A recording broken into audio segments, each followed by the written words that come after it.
Cette histoire dans laquelle nous allons pénétrer est faite d'une multitude d'intrigues et de participants, de héros et de fourbes gens. Il ne faudra pas perdre le fil. Aussi, n'hésitez pas à m'interrompre si vous désirez une précision ou obtenir un éclaircissement. Je vous les donnerai volontiers dans la mesure de mes moyens, c'est-à-dire de mes connaissances. J'ai vu bien des choses, mais je n'ai peut-être pas tout vu. Fort bien.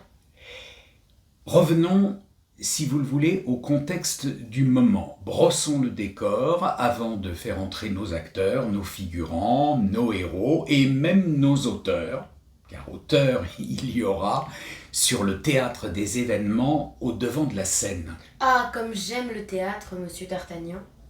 Et j'en félicite votre majesté. Si la France peut être la reine des nations, l'art est la mère de l'humanité. Aussi, sous mon règne, les arts brilleront au royaume des lys d'un éclat sans pareil. Je m'y engage, parole de roi. Bravo! Mais allons au fait. Nous sommes au début du printemps de l'an 1643. Monsieur de Richelieu est mort depuis quelques mois.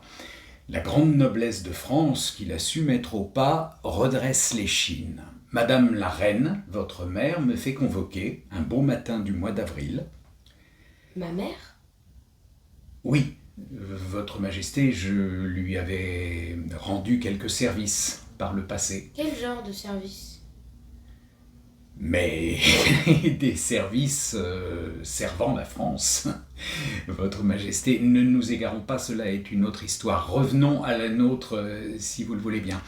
Je suis donc fort flatté que l'on se souvienne de moi, humble sous-lieutenant de la compagnie des mousquetaires, une compagnie que je regrette fort, croyez-moi.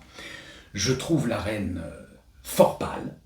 Sans détour, elle me livre son angoisse, me disant tout de go, Monsieur D'Artagnan, je fais appel à vous car vous avez ma confiance et je crains pour ma vie. Ma reine lui dit, vous m'alarmez à mon tour.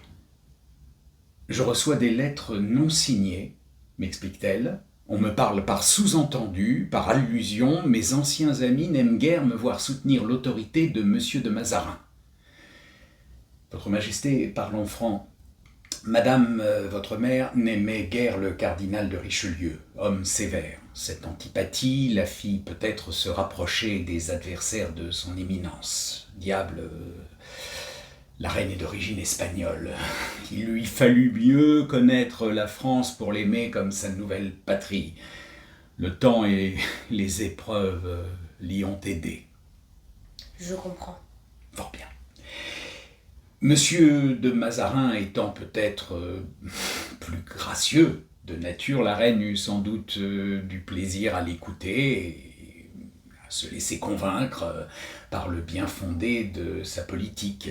Avec le départ de votre père, elle vit ce que Louis XIII avait laissé après lui, une France unifiée, forte et grandie. Elle vit aussi combien ce royaume ne cessait d'être attaqué de toutes parts. Sa mission devait commencer là où s'achevait celle de son époux.